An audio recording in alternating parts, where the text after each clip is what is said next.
Is there any pressure when quitting a group? Because I interviewed somebody with regards to gangs, and the process of leaving a gang is very difficult. You can be killed for leaving a gang. Yeah, and it is like, is there like extreme pressures that come with leaving the group? Well, it's not so much. So you're not going to get killed by the group itself, because the group is very specifically focused on military coups, not on terrorism. The danger isn't that. The danger is you get ostracized. That comes part of course. But the danger is not beyond the ostracization. The physical danger isn't in the leaving, which I think you can get away with, and a lot of people have. The physical danger is if you start speaking out against the basic tenets of the ideology. Which you did. That's what I did. So that's what pisses off mainly the jihadi groups, you know. Of course, ISIS didn't exist by then. It's an interesting history. So everything we know ISIS, Britain and Europe, was actually traced back to the group I joined. Because the leader of the group that, when I joined it, his name's Omar Bakri Muhammad. So actually, because you're from Bedford, you know Luton, right? Yeah, of course. Very and well. Al-Muhajirun and their activities in Luton, Anjem Choudhury and all those guys, that kicked off the same cycle of violence. That's why the EDL came about. Yeah. Right? It's the same cycle we're talking about. Tommy complains about seeing Muslims mistreating soldiers in the streets of Luton. And I say to him, and I grew up fighting neo-Nazis. And it's the same cycle of violence, Tommy, mate. We got to get off that bandwagon, you know? His name's not Tommy though, is it? No, Stephen. But I know him anyways, right? So that Luton thing, so what happened is Omar Bakri Muhammad was a leader of my group. Yeah. And he left as that jihadi scene that I mentioned to you grew, yeah? So when I said that they built off the intellectual groundwork we built for a caliphate, the jihadis exploited that for violence, quite literally. So the leader of my former group, Omar Bakri Muhammad, left and founded Al-Muhajirun, and Anjem Choudhury was his little acolyte in that group. I mean, Anjem Choudhury, everyone thinks he's a big, scary monster. He was my lawyer in that murder case in Newham College. He was my lawyer, right? It's why I make fun of him, because he knows who I am. He thinks he's but this guy, so Anjem, Omar Bakri got kicked out of the country, so Anjem had to become the leader. But Anjem was like, you don't really take Anjem seriously, for where I'm from, So Anjem became the leader of Al-Muhajirun. And then what happened is, that sort of process of the violence used to exploit the ideas, the foundations that we laid, Anjem went down the path, Al-Muhajirun, as you would probably be aware of. Al-Muhajirun and Anjem's group is what became ISIS in Britain, yeah? So the tragic killing of drummer Lee Rigby in Woolwich, where it was an attempted beheading on the streets, that was Anjem's people. Right. But they were all an offshoot of my group. And in fact, the founder of their group was the former leader of my group. But there was no violence when you were in the group? No. So apart from that Newham College incident, the group wasn't violent. Yeah, but that was a reaction. There was no established violence as a means to... The group, so that's why the analogies with socialism work, right? So as I say, the group was the Trotsky to the Stalin. The Stalin people came along in the end and started, becoming violent, which is this Al-Muhajirun end, yeah? And then ISIS is what emerged from it. But our group, till this day, and there's still members of it, I've criticized their ideology, but you've got to be fair and honest about this, otherwise you're not taken seriously. And in that scene, you've got to be taken seriously. People got to know that you're not just making it up as you go along, because otherwise they're not going to listen to you, they're not going to leave the group and trust you, right? That group, till this day, is not a terrorist group, and that's why it's not banned in any liberal, democratic Western country across Europe. Every single European country, Britain, America, the group is still legal. It's in Australia, they're legal. They're in the Australian press, or I'm pointing at Danny because he's from there. Well, he lives there. It is but they're active in Australia, and you see some of them in the press, but they're not banned because they're not a terrorist group. And even my imprisonment, we were adopted by Amnesty International as prisoners of conscience. It's important to make that point, yeah? What does that mean? Prisoners of conscience means, and by the way, Amnesty, it's a difficult thing to get from Amnesty, right? They were founded for that purpose, right? A prisoner of conscience means you've been imprisoned for your ideas, and that's it. So we were imprisoned for our revolutionary Islamist ideas, not because we committed any crime in Egypt. It was because we were recruiting to a group that didn't have a permit to operate in Egypt. And that was the so the specific charge. First of all, it's important to remember that the Egyptian constitution was suspended. After the assassination of Sadat in 1981, they suspended the constitution. Now, this is relevant to today's times because it was suspended using the excuse of an emergency, right? National emergency. It never got reinstated. From 1981 until I was arrested in 2002, 1 year after the 9/11 attacks, the Constitution had been suspended all that time. There were people in prison for 24 years under the suspended Constitution, under the emergency law, which was an extrajudicial process that put you through the state security courts. So we weren't tried in civilian courts. We were civilians tried in military courts. What's that saying? There's nothing as permanent as exactly, as a temporary emergency. So that Constitution remained suspended. So we got picked up and we got put into what were called in Arabic, Mahkamat Amin al-Dawla, which means Tawari, which means emergency state security courts. It is as ominous as it sounds. The prosecutor was sitting on the bench with the judge. The prosecutor was sitting on the bench with the judge, and our defense was down there with us, and we were in cages. Sounds a bit Guantanamo. We were held in cages, dude, right? So it was an emergency trial under exceptional circumstances with no rights. And the charge was, quite literally, and that's why I'm going to quote to you for in Arabic, it's seared in my memory. The charge was, ترويج بالقول والكتابة لجماعات غير مشروع, which means propagating by speech and writing for a non-legal organization. That's what we got convicted for. I mean, so that's why Amnesty adopted us as prisoners of conscience. Their point was, you can't put someone in jail for their ideas, no matter how bad you think those ideas are. That's not an imprisonable offense. It's certainly not a torturable offense. And we were dragged through their torture dungeons. I mean, you know, they're electrocuting people on their teeth and genitalia in front of me because they don't like their ideas.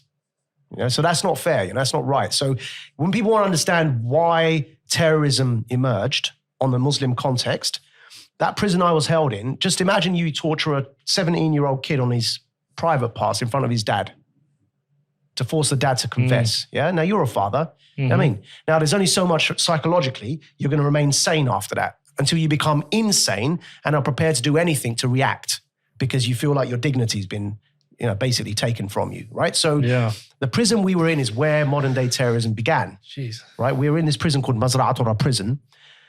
And they were, I mean, the levels of torture, I don't even want to describe for you because it's not nice for your audience. But basically, that prison, Masratora Prison, is where the modern day founder of modern day jihadism, his name's Sayyid Qutb. If you look up his book, Milestones, it's like pretty much it's the original founding pillar of intellectual pillar for jihadism today.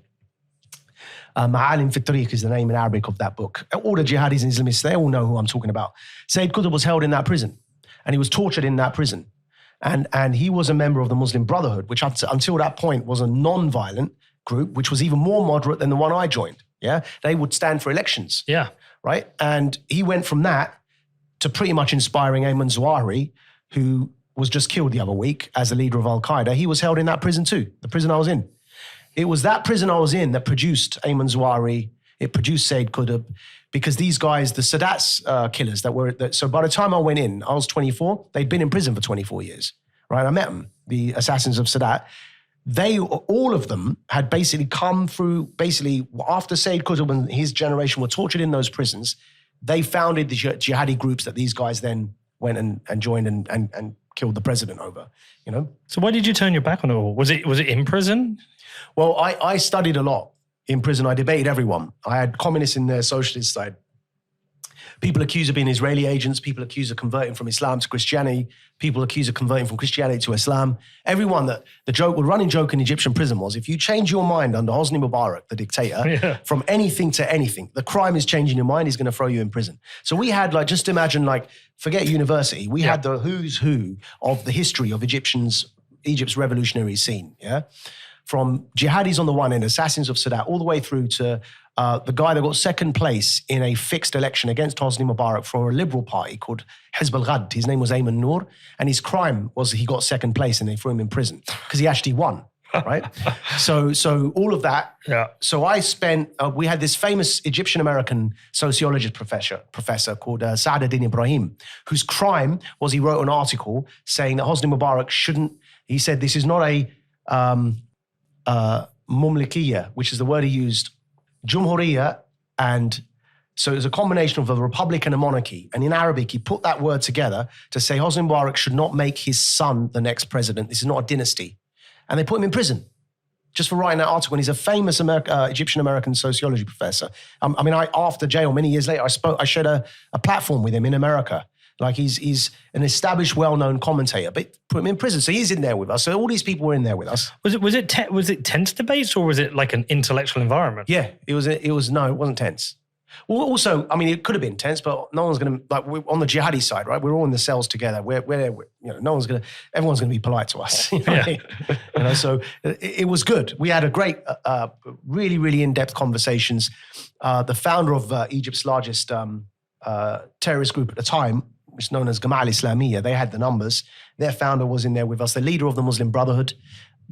He was Dr. Mohammed Badir, who's in jail again now, but he's a very old professor. He was in there with us. We had the who's who there. So I was sentenced to 5 years. I spent 4 years because we got released after completing our sentence, but they were a bit late in releasing us. It was meant to be 2/3 of the sentence or whatever, 3/4, I think.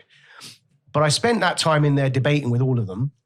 And because my mind was never satisfied, I kept asking questions, but I didn't want to leave the group while in jail. That looks weak. It looks like you're doing it just to get out of prison. So I never did that. I got out, finished my sentence, came back. It's when they offered to make me the leader here, that's when I had to then make a decision. Do I want to carry on with this? I don't believe in it anymore. So that's when I left. What didn't you believe in though? What was what was changing your mind in terms of the group and their beliefs? All right, so I'm a Muslim. I'm very proud of my Muslimness, yeah? But I don't think I should force you to do that. It's basically, yeah. I mean, the thing is, when you're angry and you're 16 and everyone's forcing me, I mean, as I say, describe for you, there's shit I haven't even gone into, right? But if everyone's trying to make you something that you're not because they don't like you and they don't like what you look like, your 16-year-old self, well, I'm going to make you before you try and make me, yeah? So it was that kind of reaction. It's a cycle of violence. So in a sense, I grew up, I mean, it's hard not to. When you're 24 and you're in prison with all these people and you've got to make a choice of like, all right, I literally had to sit there because I was in solitary confinement for 4 months in that prison.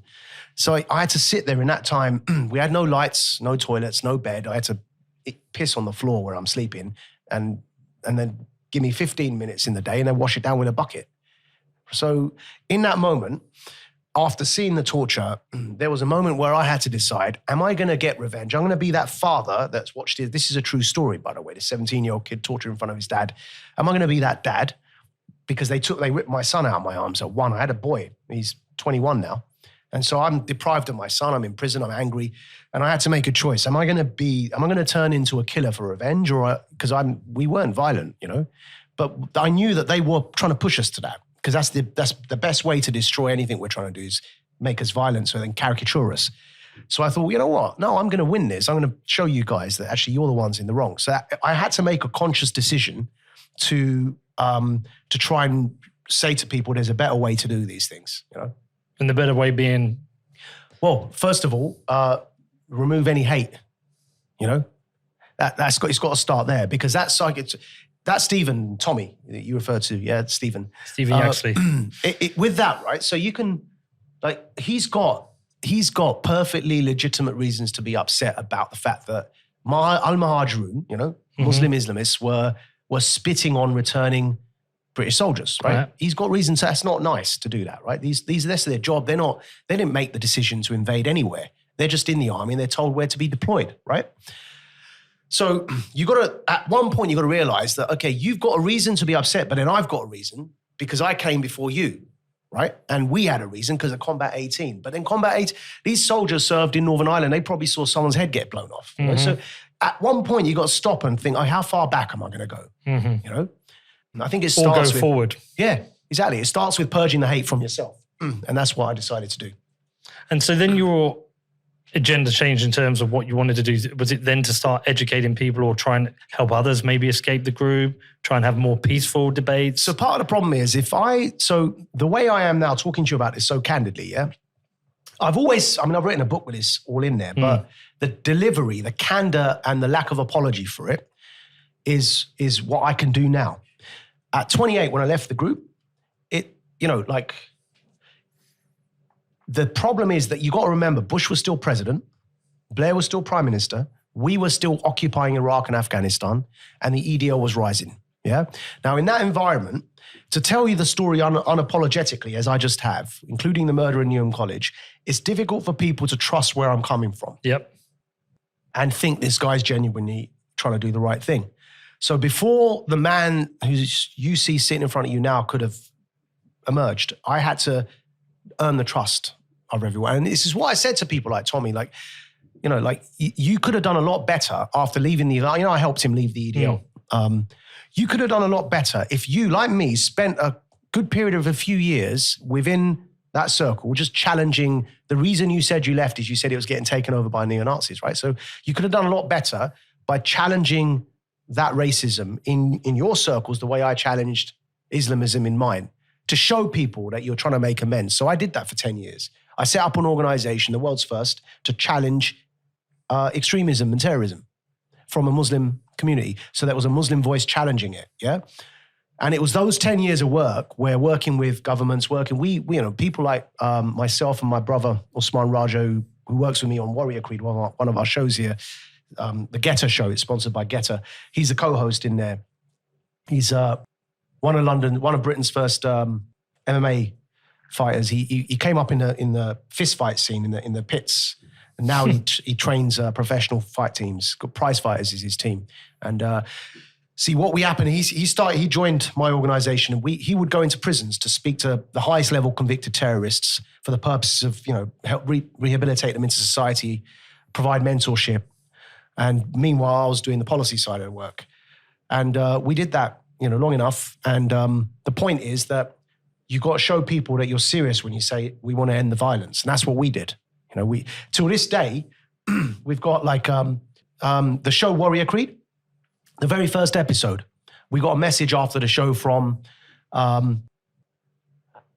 New York Al-Qaeda convict who had traveled to Afghanistan to learn how to make bombs, who came back, and it was a New York subway plot, and he was trying to blow up the New York subway, got convicted.